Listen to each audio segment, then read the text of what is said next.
जो बात करने के लिए आपको निमंत्रण दिया हूँ, बाद में हमारी पार्टी के जिला के अध्यक्ष जी बात रखेंगे आपने, और इसके बाद में मैं इसी विषय को आप 2 बार संबोधित मैं नहीं करूँगा क्योंकि टेक्निकल मामला है।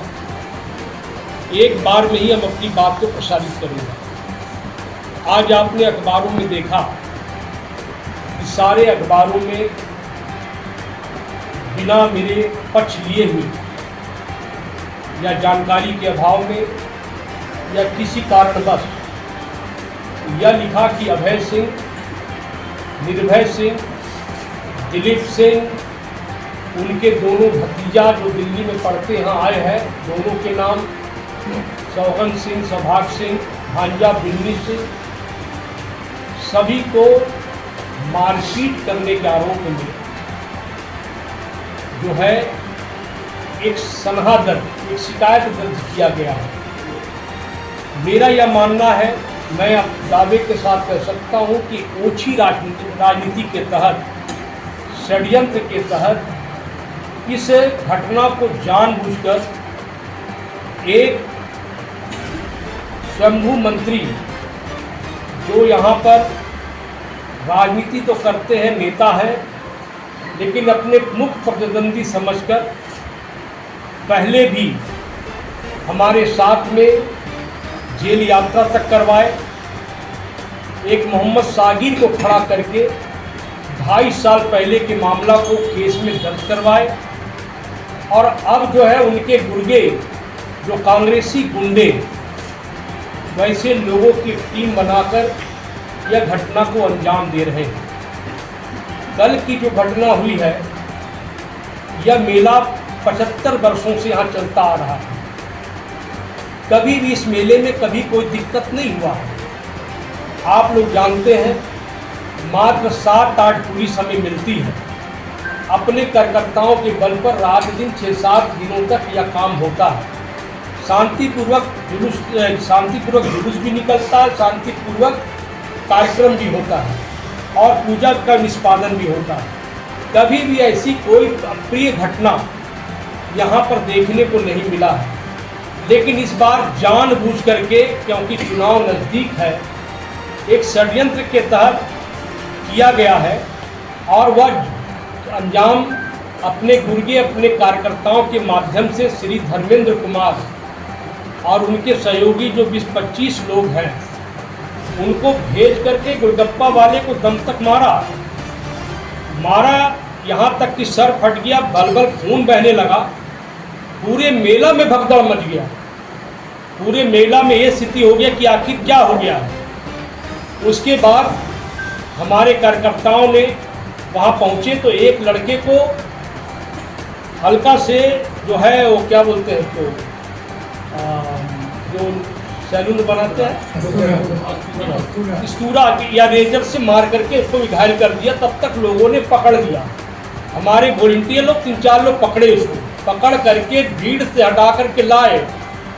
उसी के बीच में स्वाभाविक है कि भाई आदमी जब बदमाशी करता है तो पब्लिक भी जुट जाती है। तो लोगों ने जो भी किया, लेकिन उसको इस तरह बनाया गया कि जैसे कोई बहुत बड़ा जान का लेवा का हमला, किसी प्रकार का इस प्रकार हमला कि वो व्यक्ति को षड्यंत्र के तहत मारा गया। मैं पूछना चाहता हूँ, मैं माननीय प्रशासन से ये मांग करता हूँ कि आप किसी मंत्री के बहकावे में ना आए। मंत्री आज हैं, मंत्री कल नहीं रहेंगे। आज कोई जिलाध्यक्ष किसी दल का, वो कल नहीं रहेंगे। आज किसी की सत्ता की गर्मी है, कल नहीं रहेगी। अब तो 1-2 दिन में चुनाव कंडक्ट लगने वाला है, मंत्री के पावर भी सीज होने वाले हैं। अब इसके बाद जनता का प्रतिनिधि कौन बनेगा, जनता तय करेगी। लेकिन ये जानबूझ करके मंत्री जी इस पे इंटरेस्ट ले करके पूजा को बदनाम करने के लिए, एक पूजा पंडाल को बदनाम करने के लिए लगे। मंत्री ने कभी पाकिस्तान झंडा लहराने वालों के विरुद्ध कभी मुकदमा नहीं कराया। जो दुर्गा माँ की पूजा करते हैं वैसे लोगों के खिलाफ बार बार आप अवलोकन कर लीजिए मंत्री के दरबार से। मैं चैलेंज कहना चाहता हूं कि प्रशासन को इतना दबाव था कि प्रशासन 2 बजे रात को मेरे पास आई। उसमें माननीय उपाधीक्षक, डीएसपी और माननीय थाना प्रभारी आए। उन लोग के चेहरे की आभा ये प्रकट कर रही थी कि मंत्री एकदम दबाव दिए कि अभय सिंह को गिरफ्तार करो। हमने कहा गिरफ्तारी देने से मैं डरता नहीं, मैं गिरफ्तारी दे करके चला जाऊंगा। आपने पहले भी झूठा मुकदमा कराया, फिर झूठा मुकदमा करा दो। आप अनुसंधान कर लो, अगर अनुसंधान में कोई व्यक्ति गलती निकलता है उसको करो।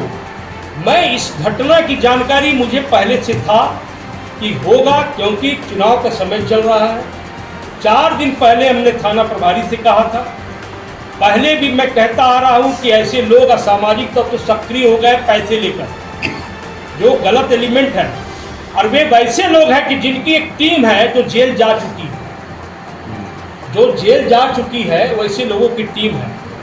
मैं आपको के माध्यम से कहना चाहता हूं कि अगर मंत्री जी निष्पक्ष होते तो आते घटनास्थल में, या दोनों पक्ष से बात करते, गोलगप्पे वाले से बात करते। एक तरफ आप आघाते हैं कि हम टेम्पो चालक संघ चलाते हैं, गरीबों का रहनुमा है, तो गोलगप्पा वाले का यहाँ मार के लोगों ने ब्लड निकाल दिया, मारा क्या चीज़ से इसका जांच विषय है। दूसरे को स्तूरा आपने चला दिया, वो भी जख्मी है। आपका फर्ज था, अगर आप राजनेता थे तो आप दोनों पक्ष से बात करते, दोनों पक्ष से बात करने के बाद अब निष्कर्ष निकालते मामला क्या है। अगर मामला बड़ा नहीं है तो उसको कर देते पटाक्षेप। और इस प्रकार की हरकत हमारे मंत्री जी के द्वारा लगातार मेरे परिवार को बदनाम करने के लिए, हमें झूठा केस में डालने के लिए, 8 महीने हमको जेल में भेजने के लिए, और पुनः एक बार बहुत दुख के साथ कहना पड़ता है कि पुनः मंत्री जी का प्रभार है। मंत्री जी का नंबर मुझे याद है 9431184676।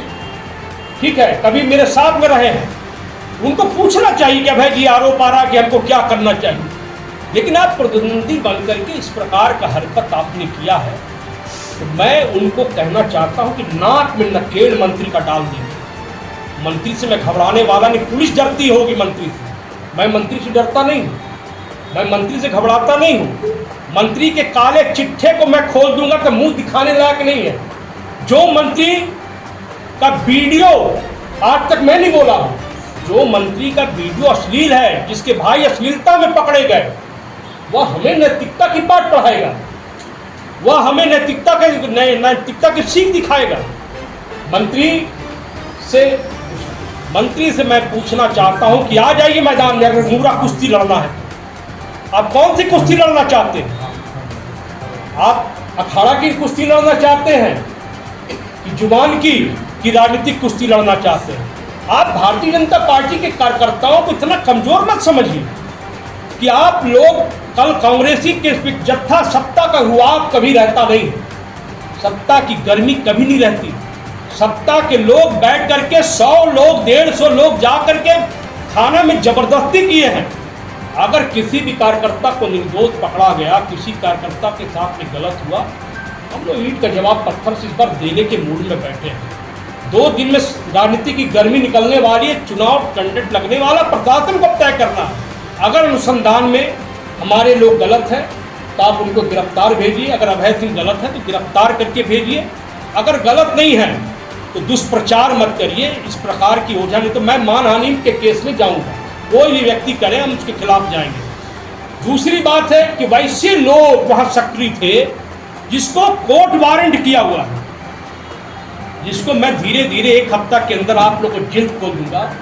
मंत्री जी संरक्षण देते हैं, जो चुनाव में बाउंस हो जाए, क्या नाम चुनावी है, चुनाव बोलते हैं, पैसा के फंड में बाउंस हो जाए, गरीबों के बीच में जालसाजी करने वाले, ठगने वाले लोग, उनसे पैसा लेकर काम करवाने वाले लोगों का भी यहाँ चिट्ठा मेरे को मिला है। कोर्ट ने वारंट निकाला है, सपना यादव वारंट निकाला है, 6 वारंट है मेरे पास में, 6 लोगों का बाउंस है। कल मैं ऐड दूंगा, जिसके भी बाउंस हुआ है चले आए बताएं। ये बाउंस, एक बगल में लड़के पीछे बैठे, आओ भैया इधर आओ, सामने आओ, इधर आओ, ये खड़े हैं। सुशील शर्मा का 3,30,000 का बाउंस। चंदन यादव समाज सेवी, 3,30,000 का बाउंस है। कोर्ट ने उनको अरेस्ट करने के लिए भी कहा है, लेकिन कोर्ट भी नहीं, पुलिस भी नहीं, उसने नहीं, क्योंकि बन्ना गुप्ता का संरक्षण इनको प्राप्त है, पहला। दूसरा, 12 लाख रुपए का एक पैसा का मामला जो है बारी घोड़ा का, जो मैं आपको कल परसों दे दूंगा। ऐसे कई चेक बाउंस का केस है। पुलिस पहले पकड़े उनको कि जिसके साथ ठगी फरेब करने वाले लोगों के साथ पकड़े। और दूसरी बात है कि बन्ना गुप्ता जी दूसरे का चरित्र देखते हैं।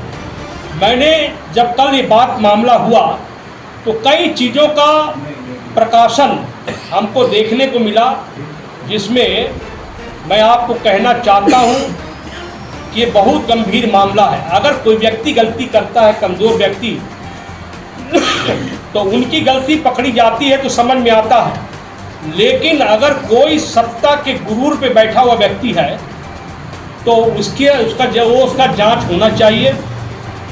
मंत्री बन्ना गुप्ता ने हाल ही में एक बिल्डर को हड़काकर विधायक कार्यालय खोला।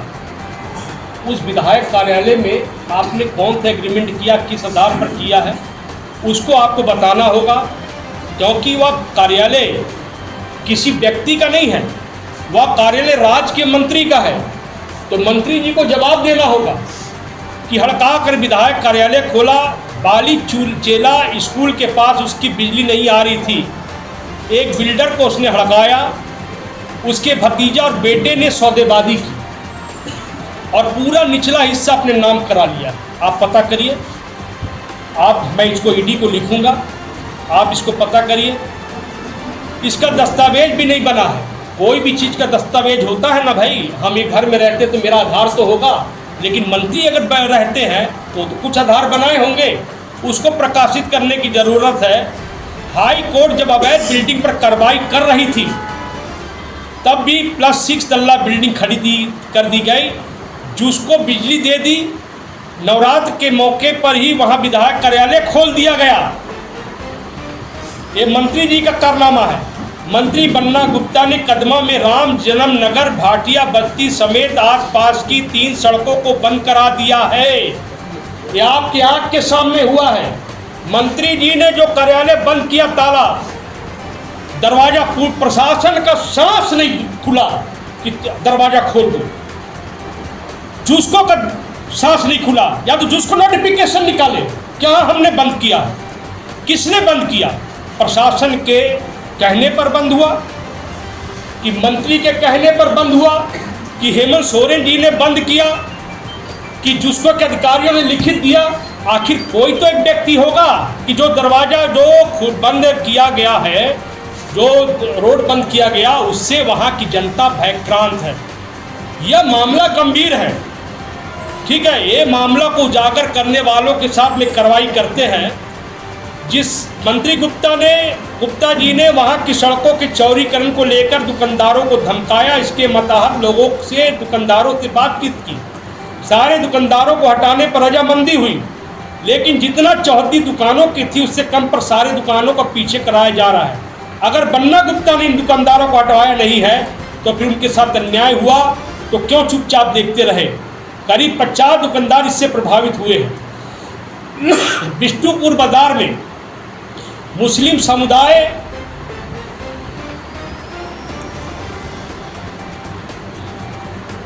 बिष्टुपुर बाजार में मुस्लिम समुदाय के करीब 1 दर्जन दुकानें अवैध तरीके से लगा दिए गए हैं। शराब की जमीन सरकार की हो चुकी है। इस मुस्लिम समुदाय के लोगों को प्रश्रय मंत्री का है। उन्होंने इन दुकानों को लगवाया और उनके भतीजे को बदले में पैसे मिले। मैं आरोप सीधा लगाता हूँ, आप क्षेत्र के मंत्री हो और आप अगर एक कारनामा नहीं होता है तो आप जांच कराइए और लगाइए कि अभय सिंह ने मानहानि का, अभय सिंह को केस करेंगे हम। उनका भतीजा बिट्टू गुप्ता जो मंत्री बन्ना गुप्ता का शैडो मिनिस्टर है, के इशारे पर सोनारी बिरसा बस्ती को पीछे ढकेल दिया गया ताकि एक बिल्डर को लाभ पहुंचाया जा सके और उक्त बिल्डर के सोनारी के प्रोजेक्ट में साइलेंट पार्टनर बन्ना गुप्ता का भतीजा बन गया। बस्ती को पूरी बड़ी दीवार खड़ी कर पीछे कर दिया गया। करीब 300 मकानों के घरों का रास्ता बंद कर दिया गया है। वहाँ 300 घर का, कहाँ का? सोनारी बिरसा बस्ती। अब की उनकी अब वो हवा को रोक दिए गए, जबकि वे लोग साफ सुथरा हवा ले रहे थे। ये सारे मामले नए हैं। इस नए मामले को मैं उजागर कर रहा हूँ।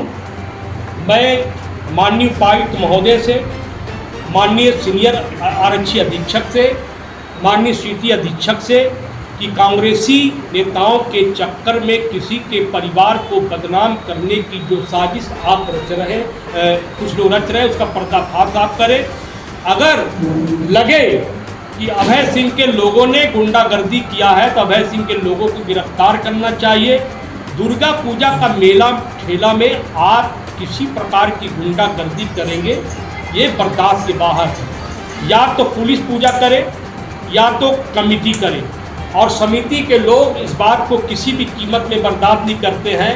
एक पुलिस वाले ने कहा कि भाई आप वो गुलगप्पा वाले को मार दिया। अरे गुलगप्पा वाले आदमी नहीं है क्या भैया?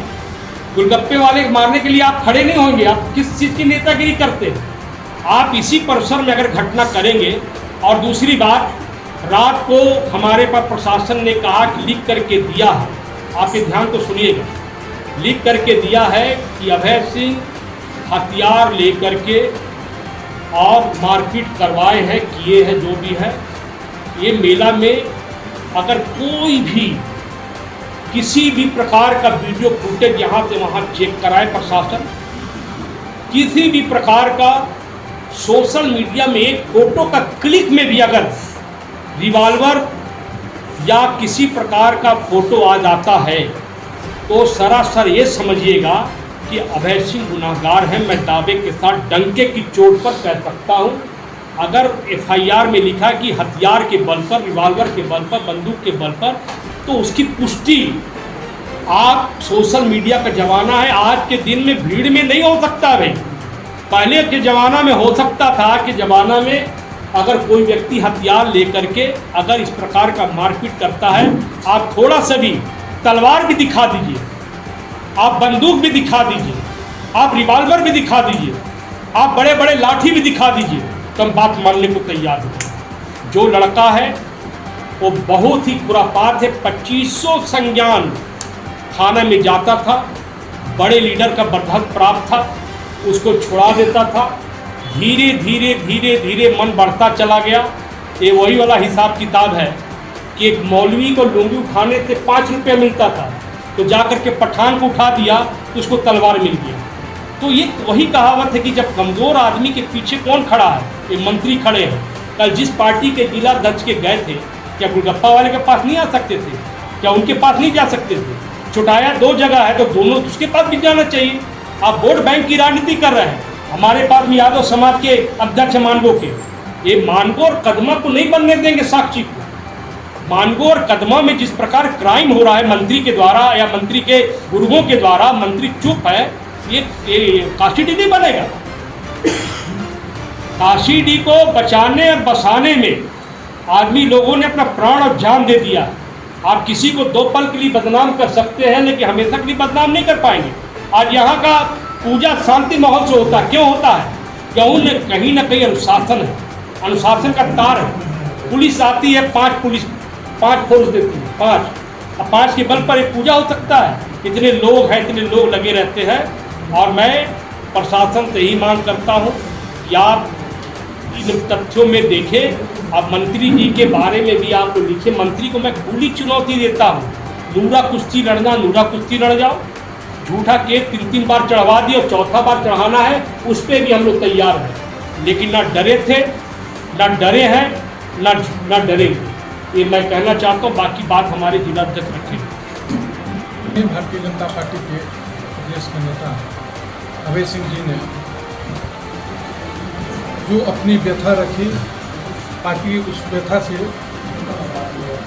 दुखी है और चाहती है कि जमशेदपुर की धरती पर शासक दलों अथवा किसी भी लोगों के द्वारा जो अत्याचार और न्याय किया जा रहा है वो किसी भी हाल में न हो। मंत्री महोदय के ऊपर जो आरोप उन्होंने लगाया, 4 आरोप लगाया है, उपायुक्त महोदय से आग्रह होगा उन सारे आरोपों का निष्पक्ष जांच करके और उसका निष्पादन करे। साथ ही साथ विषय जो यहाँ से स्टार्ट हुआ है वो काशीडी दुर्गा पूजा का पंडाल है। जमशेदपुर में सैकड़ों वर्ष से अलग अलग स्थानों पर प्रतिष्ठित पूजा पंडाल हैं और आज जहाँ भी पूजा पंडाल है वहाँ पर शहर के लोग और ग्रामीण क्षेत्र से लोग जो बड़ी भीड़ आती है, इस अपेक्षा के साथ आती है कि वहाँ की समिति, चाहे कोई भी दुर्गा पूजा समिति हो या कोई भी पूजा समिति हो, वो बेहतर ढंग से अपने पूजा समिति का वर्षों से संचालन करते रहे हैं। वहाँ भय मुक्त वातावरण देते हैं, तभी कोई भी व्यापारी व्यापार करने आता है। और ऐसे बड़े पूजा पंडालों में पूजा तो व्यवस्थित होता है, वहाँ मेले भी लगते हैं, मनोरंजन के साधन रहते हैं, दूसरे व्यापार भी अच्छे व्यापार होते हैं। इन सारे व्यापारियों को संरक्षण देना पुलिस प्रशासन से ज़्यादा जिम्मेवारी वहाँ की पूजा समितियों की होती है। इन सारे काम को सिस्टमेटिक करने के लिए, कानून सम्मत करने के लिए पुलिस की सहायता भी ली जाती है। लेकिन मेला चालू होता है आम लोगों के लिए, गोलगप्पा वाला से, चाट वाला से, शरबत वाला से। यदि समाज का अंतिम व्यक्ति के पायदान पर जो व्यापारी खड़ा है, यदि वही भयमुक्त नहीं होगा तो मेला कहाँ से लगेगा। निश्चित है यदि हिंदुओं के इस मेले में जो जमशेदपुर का प्रतिष्ठित है, समाज के सारे लोग इसकी भागीदारी करते हैं, इस मेले का लुत्फ उठाना चाहते हैं और पूजा पंडाल में जाके माता का दर्शन भी करते हैं। यदि व्यापारी वहाँ का भयमुक्त नहीं रहेगा तो ऐसे पूजा पंडाल में कोई व्यापारी आना नहीं चाहेगा और कोई व्यापारी नहीं आएगा और कोई भक्त भी नहीं जाएगा। तो निश्चित है ऐसे पंडालों में पूजा समिति की विशेष जिम्मेदारी हो जाती है और पूजा समितियों के ऊपर यह मानसिक तौर पर एक दबाव भी रहता है कि किसी भी हाल में हमारे पूजा कमेटी में किसी भी प्रकार के अवांछित तत्व, उनकी कोई हरकत न हो, जो गुंडा तत्व है वो न आए और निर्भय होकर भक्त भी रहे और व्यापारी भी जो व्यापार कर रहे हैं, ठेले वाले, खुमची वाले, सारे निर्भय होकर काम करे। ये उनकी नैतिक जिम्मेवारी है। इसी के बल पर पूजा समिति जमती है।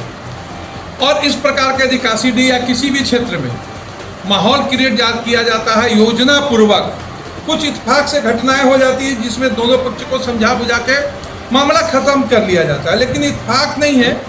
हमको प्रतीत होता है कि यह योजना पूर्वक घटना घटाई जा रही है और इस प्रकार के प्रतिष्ठित पूजा पंडाल और प्रतिष्ठित क्षेत्र भारतीय जनता पार्टी के कार्यकर्ताओं को टारगेट करके और इस प्रकार के घटनाओं का जब योजनाएं बनाई जाएगी, इस शहर के शांति माहौल के लिए बहुत अच्छा स्थिति नहीं है, क्योंकि एक तरफ से जब घटनाएं चालू होता तो उसका प्रतिकार भी दूसरी तरफ से होता है। ठीक है, ठेले वाला जो गोलगप्पा वाला को उसको अपराधी ने मार दिया, उसका सर फट गया, खून गिरा, वो प्रतिकार करने की स्थिति में नहीं था। लेकिन ये समिति की निश्चित जिम्मेवारी है कि वो प्रतिकार करे और कानून अपना न्याय संगत रूप से, कानून सम्मत रूप से उसके प्रति न्याय करे। यह कानून का भी बात है। और जिसने गोलगप्पा वाले को मारा, खून गिराया, उसकी अभी तक गिरफ्तारी हो जानी चाहिए थी। लेकिन शासक दल के मंत्री के दबाव या कोई और भी बड़े अदृश्य हाथों के चलते यदि प्रशासन न्याय नहीं कर पाता है तो जिला के प्रशासन को यह शर्मनाक स्थिति है। यदि ऐसी शर्मनाक स्थिति बनी रहती है तो भारतीय जनता पार्टी पूजा पंडाल का तो विसर्जन अब सब जगह हो चुका है, चूँकि और चुनावी माहौल है।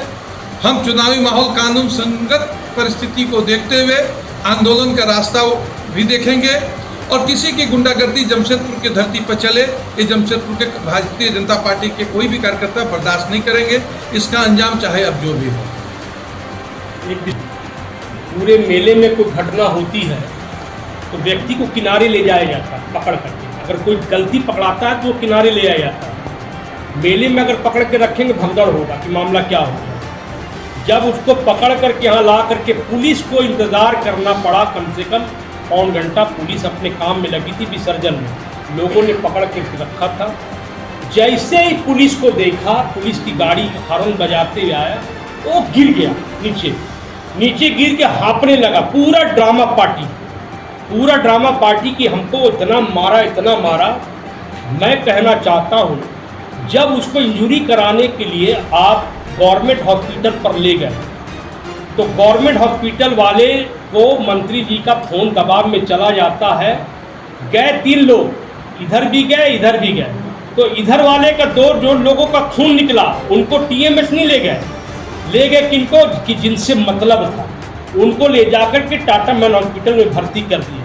कभी सुनने में आया कि सीसीओ में भर्ती, कभी सुनने आया आईसीयू में भर्ती, कभी सुनने में आया कि सर में चोट हो गया, कभी किसी ने बताया कि मर गया हो। तो हम लोग जब पता लगाए तो पता चला कि उसको हेड में इंजरी लगा है। तो मैं दावे के साथ एक कहना चाहता हूं कि एक मेडिकल बोर्ड का गठन हो जाए उपायुक्त के दिशा निर्देश में, क्योंकि अभय सिंह का मामला है।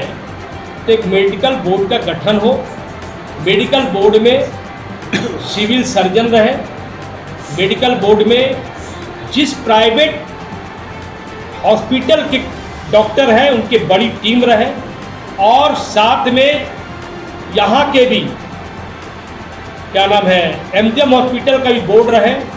और यही प्राइवेट हॉस्पिटल क्यों, आप एम्स के भी एक डॉक्टर को बुला करके इसका तुरंत निष्पादन करें, अपोलो को बुला करके आप कर लें, क्योंकि जो मामला स्वास्थ्य मंत्री से संबंधित है, जिस विभाग के मंत्री वो केस को प्रभावित करना चाहते हैं कि मेडिकल बोर्ड के माध्यम से हम कुछ ऐसा दिखा दे इंजरी कि आदमी को बेल नहीं मिले, जमानत नहीं मिले। दिमाग उनका थोड़ा ज़्यादा चल रहा है कि हम स्वास्थ्य मंत्री हैं, हम कुछ ऐसा काम कर दें कि बेलें लेना मुश्किल हो जाए। तो मैं प्रशासन से कहना चाहता हूं कि जांच पूरे मेडिकल बोर्ड के द्वारा हो, जिसमें बड़ी पूरे अधिकारी हों, नीचे का अधिकारी नहीं जो प्रभावित हो जाए कि जिनको गुमला से साक्षी आना, साक्षी से वो वहाँ जाना, वैसे लोगों के साथ नहीं करें। एकदम अच्छे अच्छे लोगों का चयन करके मेडिकल बोर्ड गठित करके कर दे, और उसमें अगर कोई दोषी निकला कि इनके साथ में गरिबेश चोट है तो जेल के सलाखों के अंदर किसी को भेजने के चलने के लिए तैयार है। ये हम कहना चाहते हैं। और तीसरा बात ये है कि प्रशासन से हम कहना चाहते हैं कि आप बिल्कुल अनुसंधान किसी के दबाव में नहीं करें। पूजा मेला आने वाले समय में प्रभावित होगा अगर ऐसे लोग को आप पनाह देंगे। और पूरे मोहल्ले के, पूरे काशीडी बगान एरिया के घर घर में जा कर के आप लोग मिल लीजिए व्यक्तिगत आंगन में। अगर उनके परिवार छोड़ कर के एक भी आदमी अगर उनके सपोर्ट में होगा तो भी हम लोग को जेल भेजने के लिए आप तैयार हैं। और कुछ अंदर लिया जहाँ तक मैं चंदन यादव को जानता हूँ व्यक्तिगत, उन्होंने कल वहाँ पर एमजीएम में बहुत बड़ा बात कर रहे हैं। वो तो उनके बारे में अगर आप लोग भी अपने स्तर से पता कीजिएगा, मार्केट के सबसे बड़ा डिफॉल्टर के नाम से वो जाने जाते हैं, और बंटी पब्लिक के नाम से भी वो लोग विख्यात हैं। उनके नाम से, उनकी पत्नी के नाम से कई ऐसे केसेस हैं, चेक बाउंस है, पैसा ले लेना, नहीं देना, सरेआम गुंडागिर्दी करना। और कहीं ना कहीं देखिएगा कि प्रशासन भी उनको, जो अभी पता चल रहा है कि उनका वारंट भी इशू है और प्रशासन उनको गिरफ्तार नहीं कर रही है। कहीं ना कहीं ये मंत्री जी का ही शव के ऊपर वो सारे कूद रहे हैं। तो मैं आप लोगों से आपके माध्यम से यही कहना चाहता हूँ कि मंत्री जी को बोलना चाहता हूँ कि सत्ता और ज़्यादा दिन आपके पास रहने वाला नहीं है। 2 महीने के बाद सत्ता तो चला जाए, फिर आने वाला समय फिर देखिएगा क्या होता है। ये अच्छी बात नहीं है, वो अच्छी राजनीति न करे। चंदन जी को भी मैं बोलता हूँ, अपनी गिरबान में झांके, किस पे आप आरोप प्रत्यारोप कर रहे हैं, जिनके कई वर्षों से यहाँ पर पूजा हो रही है। यहाँ पे कभी किसी तरह का कोई आवाज़ नहीं आया। ये आज राजनीति के तहत जो गुंडागिर्दी करवाया जा रहा है, इसे बंद करें। 1 साल पहले हाइवा गाड़ी का, पुराना हाइवा गाड़ी का एक सौदा हो रहा था, जिसमें चंदन यादव मीडिएटर था। कर्नों का गाड़ी था, वहाँ से वो कुछ लिंक था उसका, इस मीडिएटर था। और वो क्या किया कि डील को अपने से कैंसिल करा दिया बिना मेरा जानकारी का। और एडवांस का जो 3,20,000 रुपया था वो खुद ले लिया, और मेरे को बोला कि 10 दिन के अंदर में हम दे देंगे। पैसा मेरे अकाउंट में आया और सीसी अकाउंट का पैसा कट गया है। और वो सपना कालिंदी के नाम से एक चेक दिया था, बोला था कि 10 दिन बाद इसको कैश करा लेना। 10 दिन हुआ, 15 दिन हुआ, जब जा रहे हैं तो बाउंस कर रहा है चेक वहाँ पे। जब चेक का डेट ख़त्म हो रहा था, 3 महीना का जो डेट था, तो फिर हम कोर्ट से उसमें केस किए। केस करने के बाद सामान आया, जो भी प्रोसेस था वो हुआ। उसके बाद अवेलेबल वारंट आया, वो भी रिटर्न हो गया। तो शासन उसको पकड़ने नहीं गया या जो भी था, बोला कि घर पे नहीं मिला। उसके बाद सितंबर 2 से 5 के बीच में थाना में, सोनारी थाना अंतर्गत सपना कालिंदी के नाम से नॉन अवेलेबल वारंट आया। सपना यादव या सपना कालिंदी, चेक पे सपना कालिंदी लिखा हुआ है। तो सपना कालिंदी के नाम का वारंट अनबैलेंस वारंट आया थाना में। थाना जो एड्रेस दिया हुआ था आसियाना गार्डन का, चंदन यादव का आवास आसियाना गार्डन था, वहाँ का एड्रेस पे गया, वहाँ पे शायद वो नहीं है, खाली करके कहीं और चला गया, करमा या कासीडी कहीं पे रह रहा है, या कालिंदी बस्ती में भी उसको देखा गया है। तो प्रशासन को हम खबर दिए कि वहाँ उसको देखा गया है। तो प्रशासन का और थाना प्रभारी जो सोनारी के हैं, उनका कहना है कि आप बताइए कहाँ पे है सपना कालिंदी। हम उनका नंबर दिए, नंबर चालू है, फ़ोन उठा रही है सपना कालिंदी, चंदन यादव भी फ़ोन उठा रहा है, लोकेशन मिल रहा है, सारा कुछ मिल रहा है, लेकिन वो लोग उसको पकड़ नहीं रहे हैं। उल्टा हमसे बोल रहे हैं कि आप बताइए, आप पकड़वाइए उसको। हम एसपी ऑफिस में भी लिखित रूप से आवेदन दिए थे कि ऐसा ऐसा घटना हो रहा है। तो एसपी ऑफिस से भी थाना में फ़ोन किया, लेकिन थाना कोई कार्रवाई नहीं किया। और जो आईओ है जिनके पास वारंट है, उनसे जब बातचीत हुआ तो उनका कहना है कि चंदन यादव फ़ोन करके बोल रहा है, जो मैंने आईओ से फ़ोन पे बात हुआ, उनका कहना है कि अगर मेरा घर दिखा देगा जिसका चेक है तो उसको हम मारेंगे। ये रिकॉर्डिंग मेरे पास भी है, आईओ के पास भी है। इस जवाब में आयोग क्या दिया? आईओ बोल रहा है कि आप घर दिखाए डायरेक्ट यही कर रहे हैं, बोल रहे कितना का हमारे ठगी किया चंदन यादव आपसे? 3,29,000 गाड़ी में क्या आपकी सवारी वाली थी? आईवा गाड़ी। आपकी वाली थी? हम गाड़ी खरीद रहे थे किसी पार्टी से, तो पार्टी से मेरा कुछ मैंने कैश को लेके कि उसको ट्रस्ट नहीं था मेरे पे कि हम लोन होने के बाद उसको पैसा देंगे। तो बोला कि हम चंदन यादव के थ्रू काम करेंगे, वो परिचय करता है। तो पैसा उसी के थ्रू लेन देन हुआ, पेपर बन रहा था और आधा पेपर बन गया, बस लोन होने ही वाला था। तो वो पार्टी बोला कि हम गाड़ी नहीं देंगे, हम एडवांस वापस कर रहे हैं। और वो मेरे अकाउंट में डाल के चंदन के अकाउंट में डाल दिया, क्योंकि उसी के अकाउंट से पैसा गया था, इसीलिए उसी अकाउंट में पैसा वापस डाल दिया। और पैसा डालने के बाद चंदन मेरे को रिटर्न नहीं किया। अभी आप क्या चाहते हैं? अभी चाहते हैं कि पैसा किसी भी तरह मिले। और जो वारंट आया पहले तो उसको प्रशासन पकड़े। आप एसएसपी साहब से मिले? एसएसपी साहब से नहीं मिले थे, एसपी साहब से मिले थे, सिटी एसपी से। ये सब उन्होंने क्या कहा? उन्होंने कहा था कि हम थाना में आप लिखित दे दीजिए, हम थाना में बात कर ले रहे हैं। उसके बाद वो थाना में बात किए, लेकिन थाना में जब हम थाना जाके वहाँ बात किए, थाना वाले बोले, थाना प्रभारी उनका कहना है कि आप घर दिखा दीजिए कहाँ पे, उनको पकड़वा दीजिए आप। ये किसका सहयोग है वो तो हम डायरेक्ट नहीं बता सकते हैं ना, तुमको नॉलेज नहीं है। भैया से मिले हैं, भैया से बात करते हैं।